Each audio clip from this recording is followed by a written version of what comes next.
আমার আল্লাহ কেমন দয়ার মালিক। রাতের গভীরে প্রথম আসমানে কুদরতের নজর দিয়া হাজির হয়ে ডাকেন, ও গুনাহগারেরা, গুনাহ যারা করিয়া ফেলছো, নীরব সময় এখন ওইটা আমি আল্লাহকে একবার আল্লাহ বলিয়া ডাক দাও। আমি আল্লাহ তোমাকে খাঁটি মুসলমানের খাতায় নাম লেখাইয়া বিনা হিসাবে জান্নাতে নেওয়ার প্রতিশ্রুতি দিয়া আমি তোমাকে গুনাহগুলো মুক্ত করে দিব। আমি প্রতিদিন রাতের বেলার গভীরে তোমাকে ডাকতে আসি। ও আল্লাহর বান্দারা, একটু যদি ডাক দিতে পারো ভোর রাত্রে, ও আল্লাহর বান্দা ঘুমাও তো না, মোবাইলটা হাতে নিয়ে শুধু গুনাহের পিছনে সময় লাগাও। আল্লাহর কাছে যদি তওবার মতো তওবা করতে পারো, 2 রাকাত নামাজ পড়িয়া আল্লাহর কাছে তওবা করো। আল্লাহ বলেন 30, 40, 50 বছর যত গুনাহ করেছো, আমি আল্লাহ তোমার জীবনের গুনাহ এক আওয়াজের মধ্যে 1 সেকেন্ডে মাফ করিয়া দিব। তবে সবার কপাল খারাপ না, ভালো না। আবু জাহাল নবীকে 13টা বছর দেখলো, বয়ান শুনলো, একবারের জন্য কালেমা পড়লো না। এই জমিনে আবু জাহালের মতো শক্ত পাথরওয়ালা কিছু অন্তরের মানুষ আছে, হাজারো বয়ান শোনার পরেও দিলটা নরম হবে না, তওবা নসিব হবে না। আবার একদল ওমরের মতো বান্দা জমিনে থাকবে, গুনার পাহাড় নিয়ে ময়দানে ঢুকবেন, ওলামায়ে কেরামের কথা শুই না হঠাৎ মাথা নত করে চোখের পানি ছেড়ে কাঁদবেন আর বলবেন, ও দয়ার মালিক, এই ময়দানে আমার মতো গুনাহগার কেউ নাই, শয়তানের ধোকায় পড়ে গুনাহ করেছি, আয় আল্লাহ আর গুনাহ করব না। গুনার কারণে আমার মা বাবার দোয়া আমার জন্য বন্ধ হয়ে গেল। আজকে থেকে আমি তওবার নিয়ত করলাম, মরিয়া গেলে যাব, তারপরও আর নামাজ ছাড়ব না, বেপরদায় চলব না, আর দাড়ি কাটবো না, মা বাবার সাথে বেয়াদবি করব না, দেশের বিরুদ্ধে জাতির বিরুদ্ধে ষড়যন্ত্র করব না। নবীর সুন্নাত অনুযায়ী ওলামায়ে কেরামের পরামর্শ নিয়ে চলবো, বিরোধিতা করিয়া গুনাহের মধ্যে লিপ্ত আর হব না। এই রকম তওবা যাদের নসিব হয়ে যাবে তাদের জীবনটা বড় ধন্য। ও আল্লাহর বান্দারা, ও পর্দার আড়ালের মা বোনেরা, এখনো সময় আছে, গুনার কথা স্মরণ করেন। আর কয়দিন বাঁচবেন, বাঁচার কোনো গ্যারান্টি কারো হাতে নাই। যুবকের সামনে বৃদ্ধ বাবাজির বিদায়, আবার মা বাবা বুড়া, তার সামনে যুবক সন্তানের মরণ আসিয়া হাজির হয়ে যায়। অতএব আল্লাহর কাছে তওবা করেন। জীবনটা চলিয়া গেল, মনে মনে আল্লাহকে বলেন, আল্লাহ তুমি হায়াতের মালিক, তুমি রিজিকের মালিক, তুমি ইজ্জতের মালিক। আজ থেকে ওলামায়ে কেরামের মুহাব্বত আর দোয়া নিয়ে, পরামর্শ নিয়ে নবীর তরিকা মতে চলবো, নামাজ ছাড়ব না, মা বাবাকে কষ্ট দিয়া বরদোয়া নিব না, দেশ ও জাতির বিরুদ্ধে ষড়যন্ত্র করব না।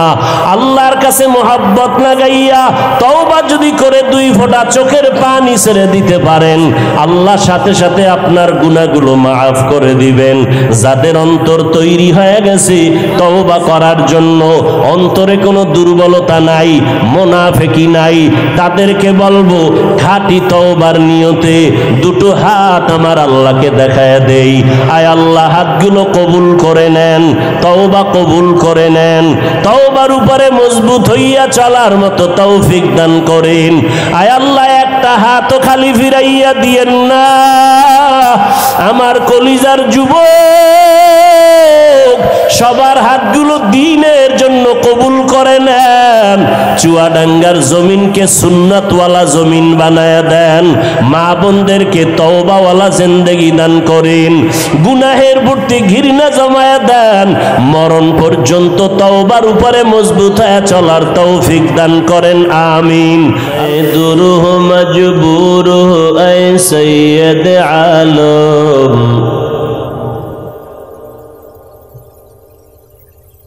मैं दूर हूँ मजबूर हूँ ऐ सैयद आलम, दीदार दिखाते नहीं आवाज सुना दो, दीदार दिखाते नहीं आवाज सुना दो।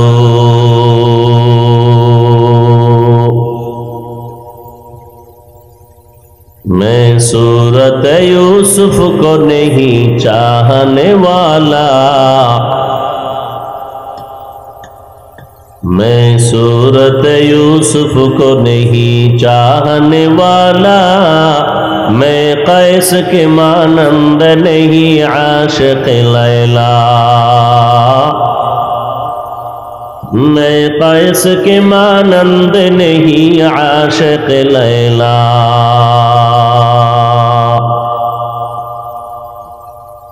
मैं आशिक मौला हूँ मेरा इश्क दवाना,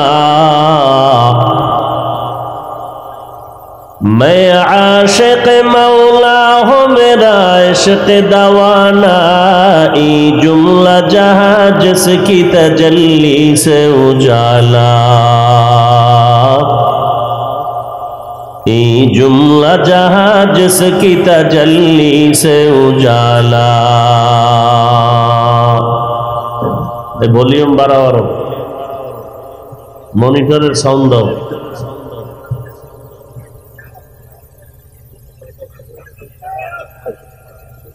শ্যামপুর আদর্শ মহিলা হাফিজিয়া মাদ্রাসা কর্তৃক আয়োজিত 10তম ওয়াজ মাহফিল 19 সেপ্টেম্বর 2023। মহতি এ মাহফিলে উপস্থিত মুহতারাম সম্মানিত সভাপতি আলহাজ মোহাম্মদ জাহিদুল ইসলাম,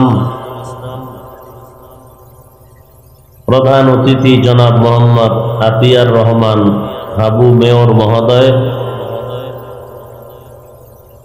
অন্যান্য অতিথিবৃন্দ, হযরত উলামায়ে কেরাম, প্রত্যন্ত অঞ্চল থেকে আগত আল্লাহ পাকের আশিকিন, জাকিরিন, শাকিরিন, মুহিব্বিন, মুরব্বিয়ান আযম, কলিজার টুকরা আমার সমবয়সী যুবক বন্ধুগণ, স্নেহের ছোট ভাই, মাইকের আওয়াজ শ্রবণরতা, পর্দার আড়ালে সম্মানিতা মা ও বোনেরা, আল্লাহ পাকের দরবারে শুকর যে আল্লাহ পাক এই ফিতনার যুগে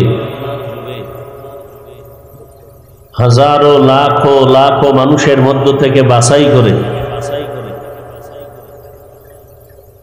পৃথিবীর শ্রেষ্ঠ মজলিস এই বেহেশতের বাগানে আমাদেরকে রব্বুল আলামিন আসার মতো বসার মতো তৌফিক দান করেছেন। নেয়ামতের শুকর আদায়ার্থে মুহাব্বতে সকলেই পড়ি আলহামদুলিল্লাহ।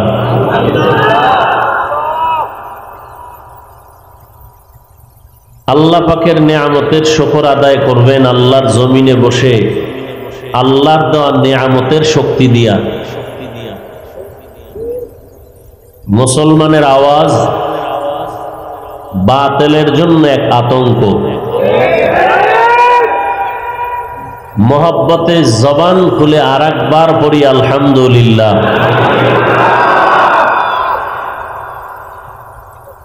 পৃথিবীতে মুসলমান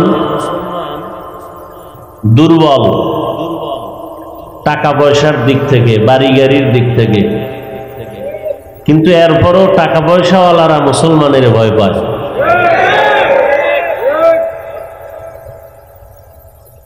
আল্লাহ পাক আপনাদের আশা বসাকে কবুল করেন। দরুদ ও সালাম সৈয়দুল মুরসালিন, রহমাতুল লিল আলামিন, শফিউল মুজনিবিন, খাতামুন নবিয়্যিন, সৈয়দুস সাকালাইন, ইমামুল মুরসালিন, শফিয়ে আযম, রসুল আকরম, রহমতে আলম, নবিয়ুল আরব ওয়াল আজম, হাবিব কিবরিয়া, अशरफुल अंबिया, सय्यदुल अंबिया, शफीए महशर, साक़िए कौसर, आक़ाए नामदार, मदीना का ताजदार, आफ़ताब नबूवत, फ़ख्र मौजूदात, सय्यदुल मखलूक़ात, हज़रत मुहम्मदुर रसूलुल्लाह सल्लल्लाहु अलैहि व आलिहि वसल्लमेर ऊपर नबीर नामे दरूद पढ़ले गुनाह হয়? পড়লেন না কেন? সবাই একবার পড়েন সাল্লাল্লাহু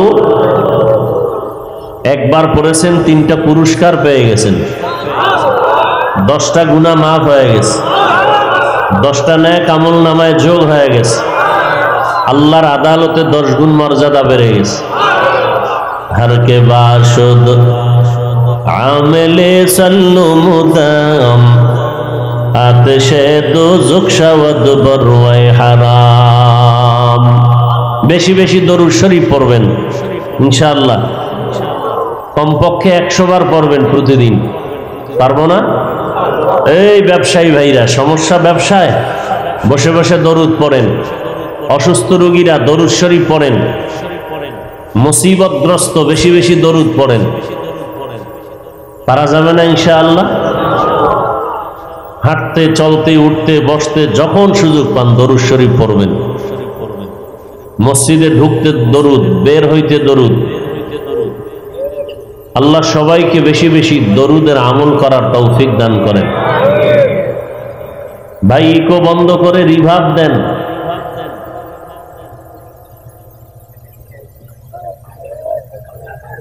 আজ আমি দোয়া করি যাদের অক্লান্ত পরিশ্রমের মাধ্যমে আজ এই সুন্দর আয়োজন, এলাকার যুবক, বৃদ্ধ, ব্যবসায়ী, শ্রমিক, চাকুরিজীবী, বিভিন্ন শ্রেণী পেশার মানুষ, জনপ্রতিনিধি, প্রশাসন, উলামায়ে হযরত, আইম্মায়ে মাসাজিদ, প্রত্যেককে আল্লাহ রাব্বুল আলামিনের খেদমতের বরকতে দুনিয়াতে শান্তি, পরকালে চিরমুক্তির ব্যবস্থা করে দিন। দীর্ঘ সময় হযরত উলামায়ে কেরাম আলোচনা করেছেন, কোরআন সুন্নাহ ভিত্তিক দিক নির্দেশনামূলক।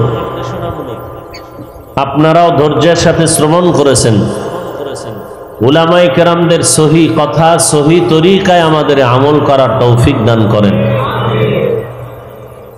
পরিশেষে আমি আপনাদের দোয়া নেওয়ার জন্য হাজির হয়েছি এবং সংক্ষিপ্ত আলোচনার জন্য কোরআনে হাকিমের সূরা আলে ইমরানের এক আয়াতে কারিমা তিলাওয়াত করেছি। রাসূল আরবি সাল্লাল্লাহু আলাইহি ওয়া আলিহি ওয়াসাল্লামের অসংখ্য অগণিত অমীয় বাণী, হাদিস শরীফের মধ্য থেকে এক টুকরো হাদিস পড়েছি। ইখলাস রুহানিয়াতের সমন্বয় সহি তরিকায় কিছু কথা আমাকে বলার মতো, শুনবার মতো রব্বুল আলামিন আমাদের সকলকেই তৌফিক দান করেন। আবারও আমিনটা সবাই বললেন না? মাহফিলের প্রচারণা চলতেছিল অনেক দিন। অনেকে শুনেছেন, আসার জন্য পাক্কা নিয়ত করেছেন, জরুরি কারণে অনেকে আসতে পারেননি। দোয়া করি আল্লাহ তাদেরকেও এখানে আসার বরকত দিয়ে দিন। আর একদল আসছেন, দুর্ভাগ্য তারা প্যান্ডেলে ঢুকতে পারেননি। তারা এসেছেন, এরা প্যান্ডেলে না ঘুরে দোকানে ঘোরাফেরা করে, মহিলা প্যান্ডেল থাকলে সেখানে গিয়ে তাওয়াফ করে। আছে না নাই? এরা ভাগ্যবান না দুর্ভাগা? এরা নেককামে লিপ্ত না গুনাহে? আল্লাহর কাছে দোয়া করি আল্লাহ আপনি তাদেরকে হেদায়াত দান করুন। আর একদল আল্লাহর বান্দারা প্যান্ডেল পর্যন্ত এসে বসেই গেছেন, কিন্তু তাদের জন্য দুঃখ হয়।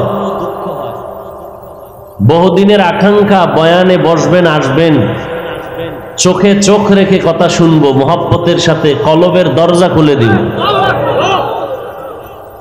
কিন্তু তাদের কলবের দরজা বন্ধ করে গজবের মোবাইল ওপেন করে শুধুই আসা যাওয়ার সময়গুলো নষ্ট করতেছে। মোবাইলওয়ালারা, আপনারা মোবাইলটা হাতে নিছেন কেন? অনেক আব্বাজানেরা খুব মহাপণ্ডিত ভেবে নিজেকে মোবাইল নিজের হাতে না নিয়ে একটা বাচ্চার হাতে মোবাইল দিয়েছে। একজনে গাছে আম ধরেছে, পাকার আগে, বড় হওয়ার আগে এগুলো সব ছিঁড়ে ছিঁড়ে ফেলে দিল। আর একজনে আমের ফুল আসতেই ফুলগুলো ছিঁড়ে ফেলল। কারো কারো দৃষ্টিতে অপরাধ আলাদা হবে, কিন্তু হাকিকতে অপরাধ দোনোজনার সমান। একজনে মোবাইল চালায় না, সন্তানকে হাতে মোবাইল উঠাইয়া দিয়া বলতে হলো না তুমি গুনাহের পথে যাও, ইশারা ইঙ্গিতে গুনাহের ফ্যাক্টরি হাতে ধরাইয়া সন্তান যেই অপরাধী হবে, মা বাবা এর থেকে আরো বেশি অপরাধী হবে। মোবাইল উঠানোর কারণ হয়তো বয়ান রেকর্ড করবেন, 100% সত্য কথা, আপনার মোবাইলে বয়ানও রেকর্ড ভালো হবে না, ছবি আসবে না। যেই সুন্দর পিওর ভাবে মিডিয়াওয়ালাদেরটাই আসবে। আপনার যদি বয়ানটা প্রয়োজন হয়, কালকে আপনি মিডিয়াওয়ালাদের থেকে ডাউনলোড করে নিতে পারবেন।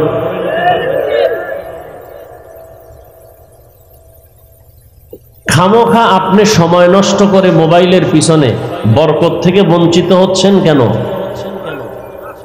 এতটুকু বুঝো আল্লাহ যদি না দেয় তার কি বলার আছে? আল্লাহ হেদায়াত দান করুন।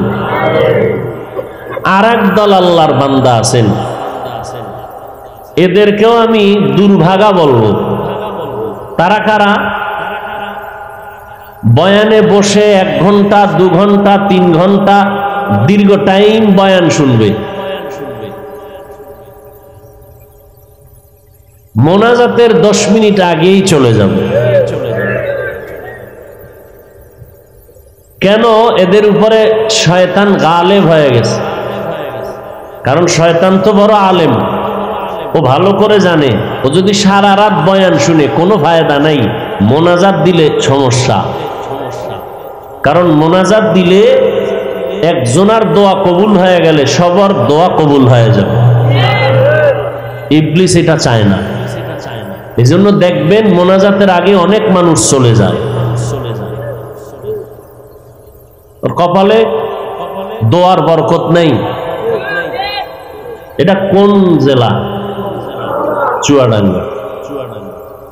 আপনাদের বলি, মহা শিক্ষিত বান্দা আপনারা, আপনাদের আব্বা আম্মা মুরব্বীদের জন্য কখনো কি এতগুলো মানুষ জমা করে দোয়ার আয়োজন করতে পারবেন?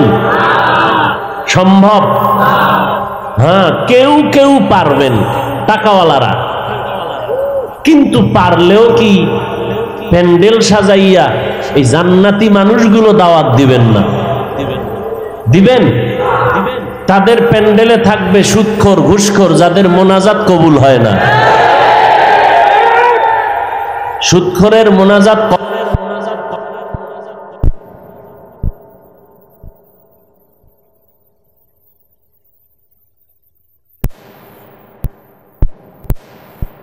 পর্যন্ত। অতএব এখানে মাহফিল এমন একটা বরকতের মজলিস, সবার জন্য দোয়া, দেশের জন্য দোয়া, জাতির জন্য দোয়া, কবরওয়ালাদের জন্য দোয়া, ব্যবসায়ীদের জন্য দোয়া, প্রবাসে যারা তাদের জন্য দোয়া। এই জান্নাতি পরিবেশের এই দোয়ার মজলিসে যে থাকতে পারে না, ইচ্ছা করে উঠে চলে যায়, আমি বলবো সেই বরকত থেকে বঞ্চিত মানুষ। এবার আপনাদের নিয়ত কি দোয়া করে যাওয়ার না না করে যাওয়ার? ইনশাআল্লাহ আল্লাহ কবুল করেন। আল্লাহ এই বিশাল আয়োজন, বেহেশতের বাগান, বসার বিছানাও ভালো না, এরপরে সবাই বসে আছে একাকার হয়ে। মালিক আর গোলাম পাশাপাশি বসে না দুনিয়ার নিয়মে, জান্নাতি প্যান্ডেলে সব বসে গেছে। কে বড় কে ছোট, কে আলেম কে মূর্খ, কে ধনী কে গরিব, ভেদাভেদ আছে?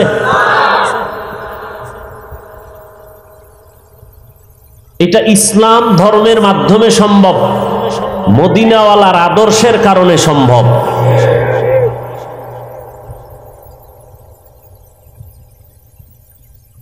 আল্লাহ পাক এই মাহফিলের বরকতে পুরা অঞ্চলের মধ্যে আল্লাহ বরকত দান করুন। আল্লাহ এই মাহফিলের বরকতে পুরা অঞ্চলের সমস্ত কবরওয়ালাদের আযাবকে মাফ করে দেন। কি আমি অনর্থক দোয়া করতেছি? আমি হাফিজুর রহমানের দোয়া কবুল না হলেও এ বিশাল প্যান্ডেলে হাজারো বান্দা আছে যাদের দোয়া কবুল হয়ে যায়। মাহফিলের বরকতে আল্লাহ পাক যারা বেঁচে আছেন তাদেরকে সুশৃঙ্খল শান্তির জীবন যাপনের তৌফিক দান করেন। আল্লাহ পাক সবার সিনার মধ্যে হেদায়েতের নূর দান করেন। বাকি দোয়া মোনাজাতে হবে, কি বলেন? আল্লাহ পাকের কোরআন থেকে যে আয়াত পড়েছি, আল্লাহ বলেন, ইয়া আইয়ুহাল্লাযীনা আমানুত্তাকুল্লাহা হাক্কা তুকাতিহি ওয়া লা তামুতুন্না ইল্লা ওয়া আনতুম মুসলিমুন। হে মুমিন, তোমরা আল্লাহকে ভয় করো, ভয় করার মতো হক আদায় করে, এবং মুসলমান না হওয়া পর্যন্ত মৃত্যুবরণ করিও না। হাদিসে পাকে নবীজি বলেন, আলা কুল্লুকুম রাইন ওয়া কুল্লুকুম মাসউলুন আন রাইয়াতিহি। সাবধান হে উম্মত, তোমরা প্রত্যেকেই দায়িত্বশীল। আল্লাহর আদালতে দায়িত্বের কারণে জবাবদিহিতার কাঠগড়ায় প্রত্যেককেই হাজির হতে হবে। সাহাবায়ে কেরামদের থেকে প্রশ্ন করলেন, হে পয়গম্বর, কে কার উপরে দায়িত্বশীল? পয়গম্বর বললেন, যার অধীনে যারা বসবাস করে অধীনস্থদের মালিক, কর্তা, গার্ডিয়ান দায়িত্বশীল। সন্তান মা বাবার অধীনে, মা বাবা সন্তানের দায়িত্বশীল। ছাত্ররা ওস্তাদ শিক্ষকের অধীনে, সমস্ত ছাত্রদের দায়িত্বশীল ওস্তাদ। স্বামী স্ত্রীর দায়িত্বশীল। কেন? স্ত্রী স্বামীর অধীন, নাকি স্বামী স্ত্রীর অধীন? এটা বলতেও একটু চিন্তা করতে হবে বর্তমান সামাজিক অবস্থা দিয়ে। প্রত্যেক ইমাম, খতিব, মসজিদের মুসল্লিদের জন্য অভিভাবক, গার্ডিয়ান দায়িত্বশীল। একটা ইউনিয়নের জন্য চেয়ারম্যান দায়িত্বশীল, ওয়ার্ডের জন্য মেম্বার দায়িত্বশীল, এমপি সাহেব তার আসনের দায়িত্বশীল, সরকার বাহাদুর গোটা দেশ ও জাতির দায়িত্বশীল, আর গোটা উম্মতের দায়িত্বশীল একমাত্র কেবলমাত্র শুধুমাত্র উলামায়ে আহলে হক। আর একজন দাঁড়ায় গেলেন, ইয়া রাসূলুল্লাহ, আমার অধীনেও কেউ নাই, আমিও কারো অধীনে নাই, আমার দায়িত্ব কি? নবীজি বললেন, আপনার কিছুই নাই? বলে না, আমার মা নাই, বাবা নাই, ভাই নাই, বোন নাই, সন্তান নাই, কিচ্ছু না, আমি একা। রহমতের নবী বললেন, সাহাবী, আপনি আপনার অঙ্গ প্রত্যঙ্গের দায়িত্বশীল। আল্লাহ দুটো চক্ষু দান করেছেন, আল্লাহ দুটো হাত দান করেছেন, বড় নেয়ামত। এগুলো আল্লাহ অনর্থক বানান নাই, ডিউটির জন্য দিয়েছেন। হাতের ডিউটি আলাদা, চোখের ডিউটি আলাদা, জবানের ডিউটি আলাদা। কিয়ামতের দিন আল্লাহ পাক বলবেন, তোমার অঙ্গ প্রত্যঙ্গের দায়িত্ব পালন করেছো কিনা বলো। আযাবের ভয়ে অনেকে মিথ্যা কথা বলবে, করেছি অথচ করে নাই। আল্লাহ পাক জবানকে বন্ধ করে বলবেন, আল ইয়াউমা নাখতিমু আলা আফওয়াহিহিম ওয়া তুকাল্লিমুনা আইদিহিম ওয়া তাশহাদু আরজুলুহুম বিমা কানু يكسبون دست گوید من چونی دزدیدم لب گوید من چونی بوسیدم چشم گوید چیدم غمزه حرام گوش گوید چیدم سمر الکلام দুটো হাত আল্লাহ দিয়েছেন এমনি দেন নাই আবার হাতের মধ্যে 5টা আঙ্গুল দিয়েছেন এক একটা আঙ্গুলের ভিতরে আবার গিরা লাগাইছেন 4টা করে আপনাদের এলাকায় গিরা বলে না অন্য কিছু বলে হ্যাঁ গিরা বলে বলেন তো এক হাতে কয় আঙ্গুল 5 আঙ্গুলে গিরা কতটা কয়টা 20টা এই গিরাগুলো অনর্থক দেওয়া হয় নাই এরে আল্লাহর গোলাম হে মুমিন 5 ওয়াক্ত নামাজের পর ডান হাতের আঙ্গুলের গিরাগুলো গুনে গুনে গুনে গুনে গুনে গুনে 33 বার সুবহানাল্লাহ 33 বার আলহামদুলিল্লাহ পর 34 বার আল্লাহু আকবার বড় তাসবিহে ফাতিমি 1 মিনিটও লাগবে না কিন্তু এই তাসবির মূল্য অনেক বেশি তুমি নিজেই টের পাইবা হাতের গিরাগুলো আল্লাহ আঙ্গুলের গিরা অনর্থক দেন নাই আঙ্গুলের গিরাগুলো যদি অনর্থক না দেন তো আমাকে আমার মতো মানুষটাকে কি আল্লাহ অনর্থক বানাইছেন আফা হাসিবতুম আন্নামা খালাকনাকুম আবাসা أفحسبتم أنما خلقناكم عبثا وأنكم إلينا لا ترجعون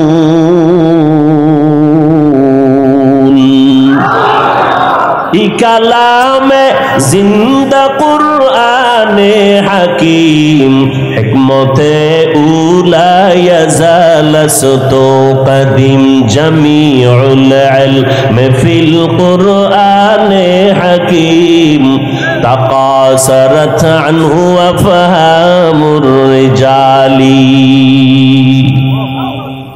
আল্লাহ বলেন রে বান্দা তুমি কি ভেবেছো আমি তোমাকে অনর্থক বানাইছি না অনর্থক বানাই নাই তুমি কি ভেবেছো আমার আদালতে আর আসতে হবে না যতই বাহাদুরি করো আমার আদালত থেকে পালাবার সুযোগ মরণ থেকে যতই পালাও মরণ তোমায় নিবে ঘিরি যদিও সুদূর আকাশ পানে লুকাও সেথায় লাগিয়ে সিঁড়ি নদী পথে নৌকা চালাও ও মাঝি ভাই বেলা ডোবার আগে আমি ওপার উঠতে চাই ডুবে গেলে বেলা রে আর উঠে না ভেঙ্গে গেলে মেলারে আর জমে না নমরুদের থেকে বড় বাহাদুর আসেনি ফেরাউনের থেকে আসেনি কেমন বড় বাহাদুর নমরুদ একদিন কয় আল্লাহ রে মেরে ফেলবো শুধু মেরে ফেলবোই বলে নাই বাঁশ দিয়া সিঁড়ি বানাইছি উপরে যাইয়া আল্লাহ রে গুলি করবে ওদিকে ফেরাউন ফকিন্নির সন্তান মানুষের জমিনের শশা মাথায় করে টেনে টেনে মিশরের বাজারে বিক্রি করে কিছুদিনের মধ্যে টাকার মালিক হয়ে চেয়ারে বসলো চেয়ারে বইয়া হামান রে কয় রে হামান ভিতরে দি গরম গরম ভাব কয় কেমন কয় খোদা খোদা মনে চায় দাবি করি করেই ফেলো কয় দাবি করলে আবার ছোট খোদা দাবি করে কে বড়টাই করি আনা রব্বুকুমুল আলা আমি হলাম শুধু খোদা না সব থেকে বড় খোদা নীল নদের আর লোহিত সাগরের পানিতে চুবানি খাইয়া আমি আসলে কোনো খোদাই না সব হুদা কথা ঠিক নি যেই ফেরাউনের নাম দুনিয়াতে মুমিন কেন সারা দুনিয়ার বিধর্মীদের ঘর তালাশ করো, ফেরাউন নামে কোন সন্তান আসেনি? নমরুদ নামে আসেনি? সাদ্দাত নামে আসেনি? আসেনি? যদি বলা হয় মাসে তোমার 1 লাখ টাকা দিব, তোমার সন্তানটার নাম রাখো মিস্টার ফেরাউন, রাজি হবে কোন বিধর্মী? বুঝেন হবে? যদি বলি বাঙালি ভাই তোমার সন্তানের নামটা ফেরাউন রাখো, মাসে 1 লাখ টাকা, বাঙালি কইবে একটু চিন্তা করার সময় দাও। 2 দিন পরে কইব রেখে দিলাম, টাকা দিবানি? কয় দিমু। কয় পরে তওবা করে নিমু, রেখে দিলাম, টাকাটা টাইম মতো দিও, কারণ যেই করোনা সেই আবার ডেঙ্গু, উপায় কি? 1 লাখ তো কম না?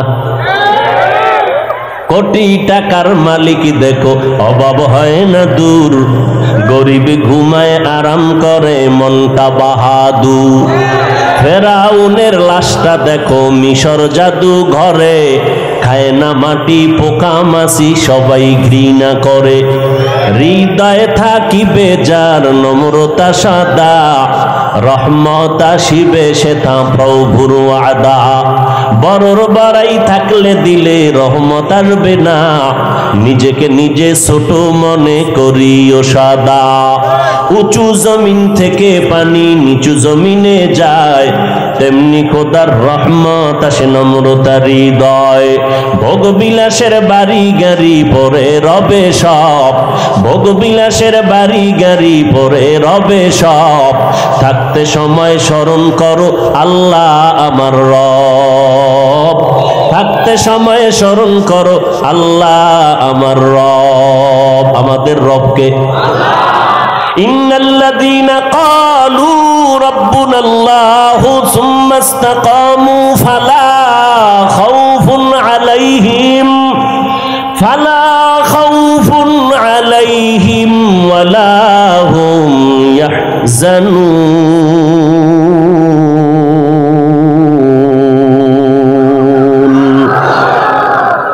আল্লাহ তাআলা বলেন যারা স্বীকার করে আমি তাদের রব,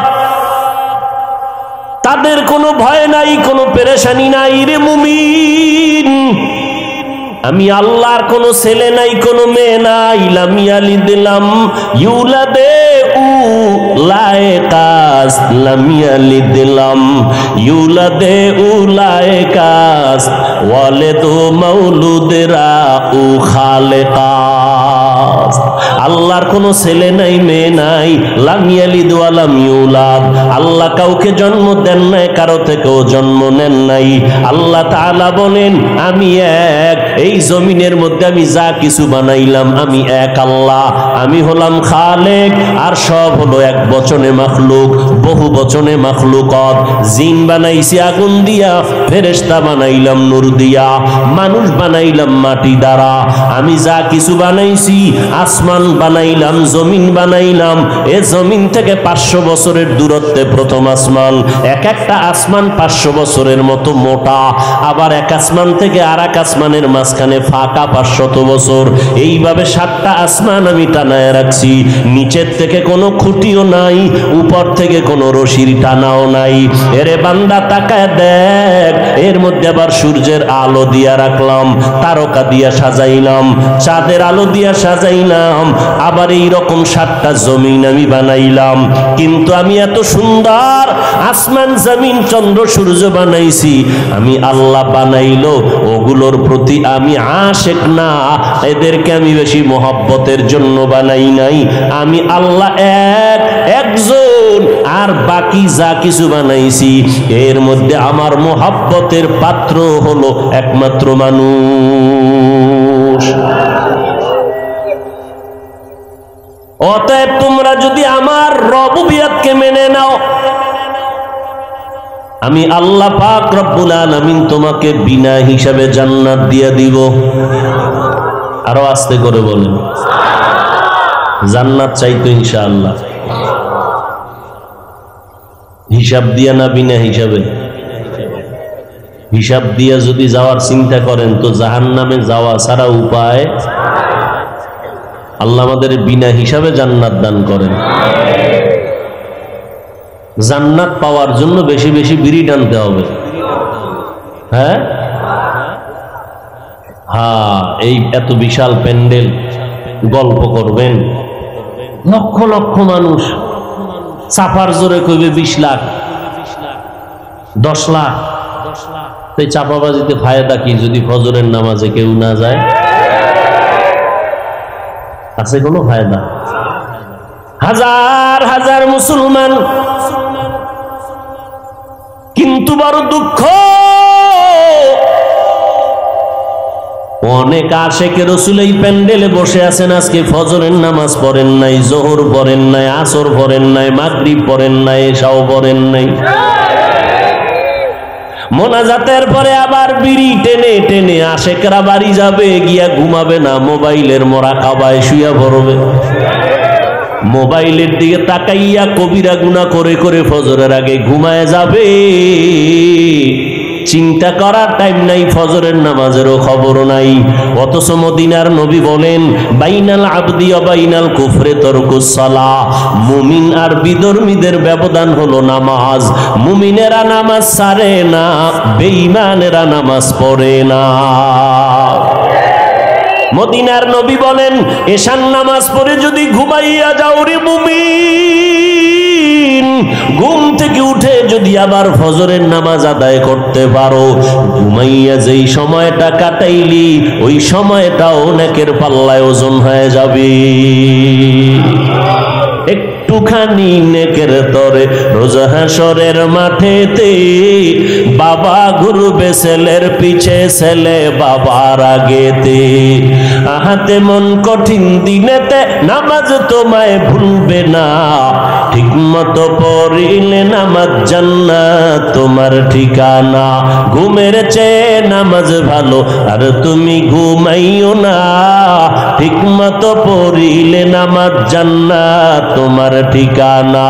আমার প্রাণের ভাই বোনেরা, জলদি করে উঠে যাও, ওযু করে তাড়াতাড়ি নামাজ পড়তে লেগে যাও। নবী বেনামাজির শাফাআত করিবেন না, ঠিক মতো পড়িলে নামাজ জান্নাত তোমার ঠিকানা। ঘুমের চেয়ে নামাজ ভালো আর তুমি ঘুমাইও না, ঠিক মতো পড়িলে নামাজ জান্নাত তোমার ঠিকানা। ঠিক মতো নামাজ বুঝেননি?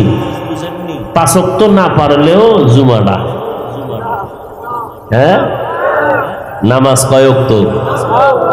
সপ্তাহে একদিন না প্রতিদিন?